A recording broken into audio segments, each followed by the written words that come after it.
Hi, I'm Courtney. We've gone through setting up day and night, creating a bit of a pattern or routine for daytime, afternoon, and evening. The final step in Foundation 1 is all about the next 12 to 13 hours, the nighttime routine. When I work with families to help get their babies sleeping better at night, there are a few well-researched facts that I share with them. And I'm going to take you through these in this lesson. Feeding your newborn baby overnight is essential, and most babies will continue with overnight feeds until they're around 6 to 7 months old.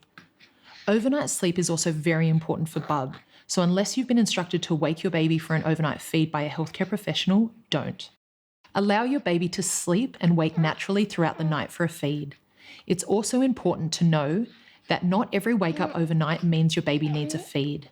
So don't rush over and feed bub every time they make a noise or wake throughout the night. Oh, come here. There we go. As this can encourage snack feeding, and with snacking, guess what comes with that?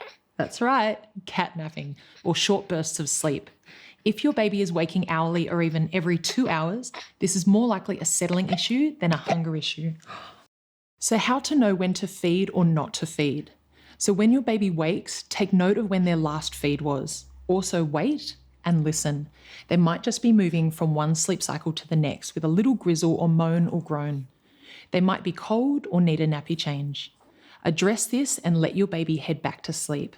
Ultimately, we want them to settle themselves back to sleep. But while they're still learning to self-settle, they might need a little bit of help. We'll cover more about self-settling in the next few lessons. Your aim is to space out your baby's feeds through the night so they're taking a full feed when they're hungry. With a nice full tummy, they can sleep longer, which is exactly what we want. If you do this, their nighttime sleeping pattern should naturally fall into place, and over time, the periods of uninterrupted sleep will increase and the feeds will decrease.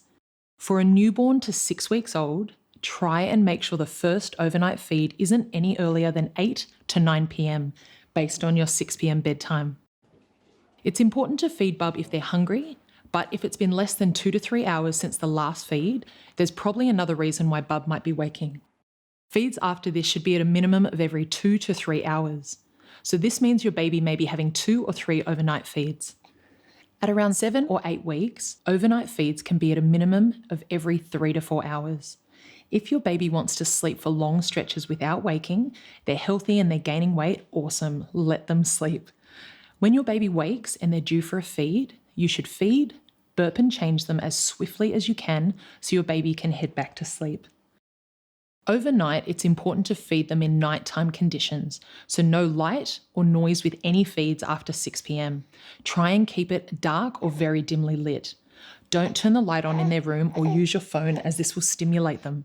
And try not to interact much with bub. Cuddles and touches, yes, but no chatting or singing. Some families choose to unswaddle bub to help signal that it's time to feed and give the opportunity for skin-to-skin time. If you need to, change their nappy before you feed them, as after their feed they are nice and drowsy. Or change their nappy halfway through feeding. It can help wake them up a little bit to keep on feeding. I think Zach is telling me it's time to sleep now. Judy, do you think we can pop him down to sleep? Good night, little one. Good boy. It doesn't always go to plan, and that's okay as well. So feed and burp your baby, re-swaddle to signal it's sleep time, and then place your baby back in their cot. Our goal is for bub to wake up between 6 and 7 a.m. So what happens if your baby stirs at say 5 or 5:30 a.m.? If they're hungry, feed them in nighttime conditions and put them back to bed, helping to establish a wake-up time of 6 or 7 a.m. If they're still sleeping at 7 a.m., gently wake them to start their day. You might think it's worthwhile giving them extra sleep. You'll probably love the extra time to sleep or get something done, but it'll throw their body clock out and you may not have a baby who's ready to head off to sleep at 6 p.m. When they wake at 6 or 7 a.m., give them a feed as per the sleep feed up time schedule, even if they fed only 1.5 or 2 hours ago. It might be a small feed, but that's okay. Always feed your baby when they wake up and the cycle will slot into place. So that concludes Foundation 1, helping to set your baby's body clock in a day and night routine so that they eventually sleep longer and longer at night because feeding and playtime is all in place. Obviously, not all days run smoothly, but on the good days, you've got a plan and it's going to help, I promise you. Remember to look for the lesson summary below this video. You'll find extra information links, and you can download printable guides to refer back to when you need them.